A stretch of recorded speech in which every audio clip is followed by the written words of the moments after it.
ibu-ibu, gimana kabarnya? Sehat? Alhamdulillah.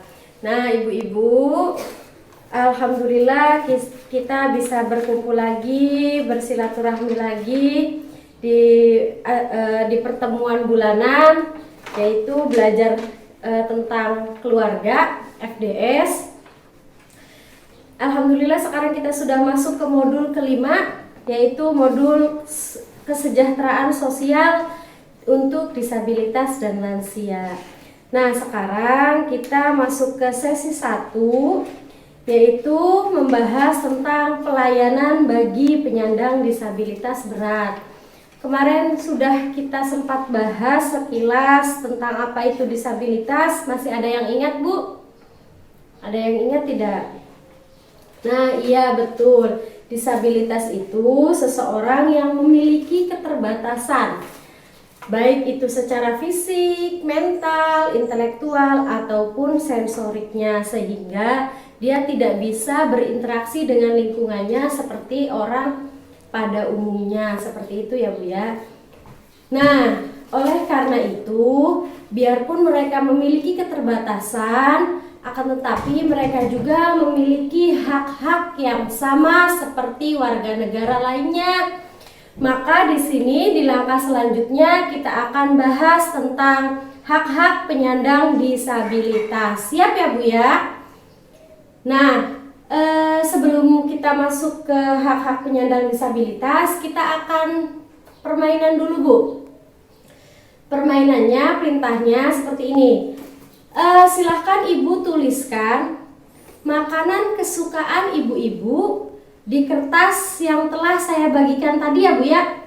Nah, silahkan tulis, saya kasih waktu 5 menit, cukup ya Bu ya. Oke, kalau misalkan sudah Bu. Nah, sekarang kalau sudah, silahkan Ibu cari teman Ibu dan berkumpul sesuai dengan kesukaan Ibu yang sama kesukaan makanannya sama. Silahkan Bu, ayo Bu berkumpul, cari. Nah, sudah ketemu semua? Ada yang tidak ketemu sama, maksudnya beda sendiri Bu, beda sendiri kesukaannya, ada? Oke, nggak apa-apa Bu, tenang, jangan kecil hati. Ya, terima kasih. Itulah, biarpun kita di sini sama, akan tetapi ada perbedaan di antara kita, baik itu secara selera ataupun yang lainnya. Oleh karena itu, bagi yang memiliki perbedaan selera tadi, tidak ada temannya, tidak ada lawannya, itu jangan kecil hati ya Bu ya. Itu adalah salah satu bentuk perbedaan dan persamaan. Oke, yang menang pada permainan ini adalah yang paling banyak kesamaannya. Tepuk tangan untuk kita semua. Nah, lanjut ya Bu ya. Kira-kira dari permainan yang tadi Ibu mainkan, apa yang dapat ibu-ibu pelajari? Apa Bu? Betul, adanya persamaan dan perbedaan di lingkungan kita. 100 buat Ibu ini. Kemudian, hal apa yang ibu-ibu miliki dan mempunyai kesamaan dengan orang lain? Kira-kira apa Bu? Sama-sama wanita, ya betul Bu, sama-sama wanita. Ada yang lain Bu? Oke, sama Bu seleranya, sukanya tempe tahu. Betul. Nah, kemudian hal-hal apa yang ibu-ibu miliki dan berbeda dengan orang lain? Iya, tadi yang paling beda sendiri apa Bu? Yang memiliki perbedaan apa? Selera katanya, seleranya ibu ini nggak suka santan katanya. Oke. Kemudian apa jadinya jika dunia ini semuanya sama? Kira-kira apa Bu? Rebutan. Iya. Kalau misalkan sama, tidak ada perbedaan, maka semuanya akan terasa flat dan hambar ya Bu ya. Nah, oleh karena itu, di sini perlu diingat bahwasanya penyandang disabilitas itu merupakan bentuk keragaman manusia atau salah satu keragaman manusia, sehingga penyandang disabilitas juga memiliki hak yang sama dengan warga negara lainnya. Jadi biarpun mereka berbeda secara fisik ataupun mental, tapi mereka memiliki hak yang sama seperti kita ya Bu ya. Nah, sekarang coba kita balik, bagaimana kalau misalkan penyandang disabilitas itu masyarakat umum atau kaum mayoritas, apakah kita akan menuntut hal yang sama sebagai warga negara? Tentu jawabannya adalah iya ya Bu ya, karena kita ini warga negara, kami juga punya hak atas hak-hak kami sendiri, seperti itu. Nah, bisa dipahami Bu sampai sini? Kalau bisa dipahami, kita lanjut ya Bu ya. Sekarang coba di antara ibu-ibu di sini kira-kira hak apa sajakah yang bisa didapatkan oleh penyandang disabilitas dalam kehidupan sehari-hari? Apa Bu? Ada yang bisa jawab? Oke, baik. Untuk lebih memahami tentang hak-hak yang akan diberikan oleh penyandang disabilitas, kita akan main game lagi Bu. Main game tentang hak-hak kita. Nah, di sini aturan mainnya beda kayak yang tadi. Sekarang nanti saya akan bacakan sebuah pernyataan yang ada di sini di lembar kerja 13-3A. Kalau misalkan pernyataan saya salah, maka Ibu kasih tanda silang. Sedangkan kalau misalkan pernyataan saya benar, Ibu kasih tanda checklist ya Bu ya. Nah, boleh perwakilan dari ibu-ibu maju untuk menyilang dan menceklis. Di sini, baik saya bacakan dan saya simpulkan hasil tadi silangan dan checklistan Ibu. Nah, untuk pernyataan yang pertama, anak disabilitas tidak perlu sekolah karena akan kesulitan ketika belajar di sekolah. Jawaban Ibu adalah salah. Betul, jawabannya adalah salah. Karena apa? Karena anak disabilitas pun dia berhak untuk bersekolah atau menempuh pendidikan seperti layaknya orang pada umumnya. Pernyataan yang kedua, penyandang disabilitas harus cukup gizinya. Jawaban Ibu adalah betul. Nah, tentu jawabannya pun betul karena penyandang disabilitas juga memiliki hak untuk terpenuhi gizinya. Yang ketiga, anak tunanetra tidak akan bisa membaca, jadi tidak perlu disekolahkan.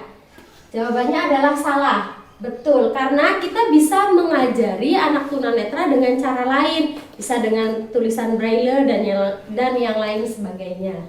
Kemudian untuk jawaban 5 dan 6 salah.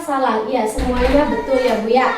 Nah, dari sini kita sudah tahu bahwasanya hak-hak penyandang disabilitas pun sama seperti kita pada umumnya. Di sini kita bisa lebih jelas dan lihat dari flip chart 2 tentang hak-hak penyandang disabilitas. Kami berhak, di sini ada orang tunanetra dan kami tulisan berhak. Nah, kami berhak untuk apa? Pertama untuk hidup, kemudian untuk bebas dari cercaan, mendapatkan perlindungan, mendapat bantuan hukum, bersekolah, bekerja, hidup sehat, beribadah, berolahraga, bebas dari kekerasan dan eksploitasi, tidak dikucilkan, tidak diperlakukan sama dengan orang lain. Jadi mereka pun haknya sama seperti hak kita atau warga negara pada umumnya. Nah, kira-kira dari sini apakah di sekitar Ibu terdapat penyandang disabilitas? Ada nggak Bu? Oke, kalau ada, kira-kira bagaimana kondisi mereka Bu? Nah, sangat memprihatinkan ya Bu ya. Karena apa? Karena perlakuan keluarga. Gimana perlakuan keluarga terhadap mereka Bu?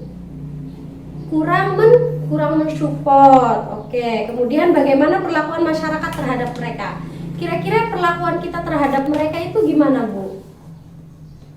Nah, oleh karena itu sekarang kita sudah belajar, kita sudah tahu seharusnya kita memperlakukan mereka itu sama saja dengan kita memperlakukan orang layaknya orang pada umumnya, akan tetapi malah kita kasih perhatian lebih, kasih motivasi lebih agar mereka juga hidupnya lebih bersemangat dan merasa diakui sebagai warga negara.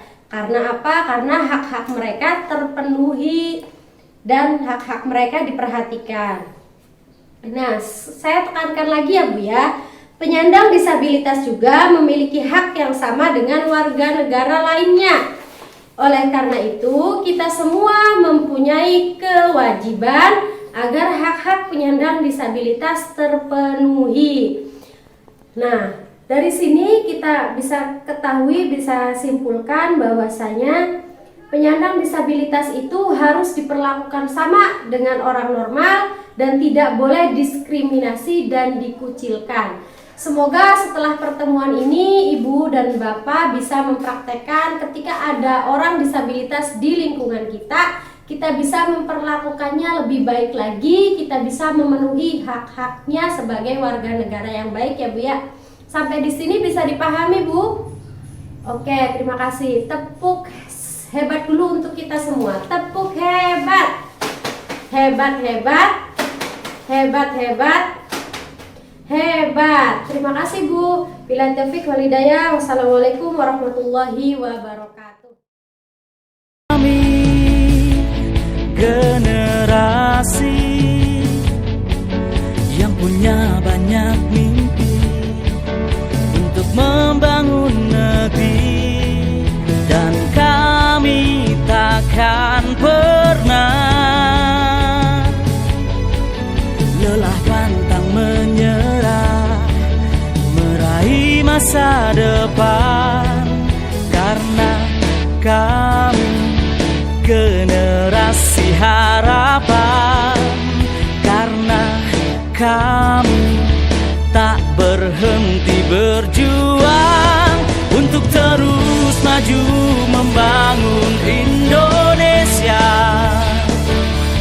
Ku persembahkan seluruh jiwa raga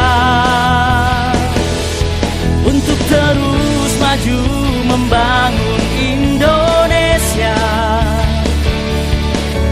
Generasi harapan untuk Indonesia sejahtera. Terus maju membangun Indonesia.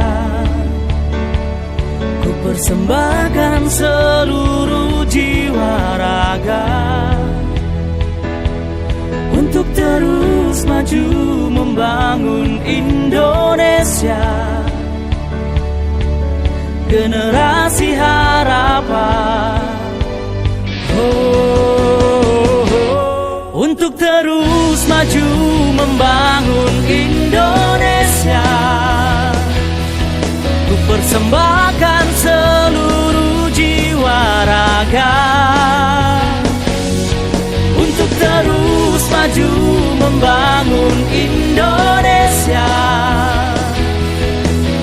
Generasi harapan, generasi harapan untuk Indonesia sejahtera.